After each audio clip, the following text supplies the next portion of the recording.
starting with the great name of Allah. My name is Hafiz Mazur Rahman, جو کہ آپ میں BS English میں ایڈمیشن لیڈس کالج میں لیے جو کہ ایفیلیشن ہے پشاور یونیورسٹی کے ساتھ.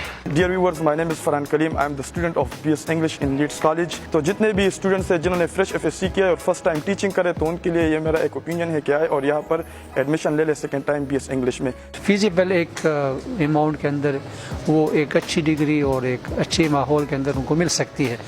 اور ایفیلیشن بھی پشاور یونیورسٹی کے تو ان کی ڈگری لیڈس کی نہیں بلکہ پشاور یونیورسٹی کی ہوگی. لیڈس کالج پشاور میں ایک بہت ہی اچھا اقدام سٹارٹ ہوا ہے. سیکنڈ ٹائم میں BS computer science and BS English جو کہ ان اسٹوڈنٹس کے لیے بہت اچھا موقع ہے جو کہ فرسٹ ٹائم میں کچھ نہ کچھ ایکٹیویٹیز میں جو ہے انگیجڈ ہے. پشاور یونیورسٹی سے ایفیلیٹڈ ہے. That LEEDS College of Science and Arts in a 4-year degree program, especially in the courses of BS English, BS Computer Science and Bachelor of Education for 1.5 years. Dear brothers, please avail this opportunity in a very minimum fee. We have an affiliation with the University of Peshawar.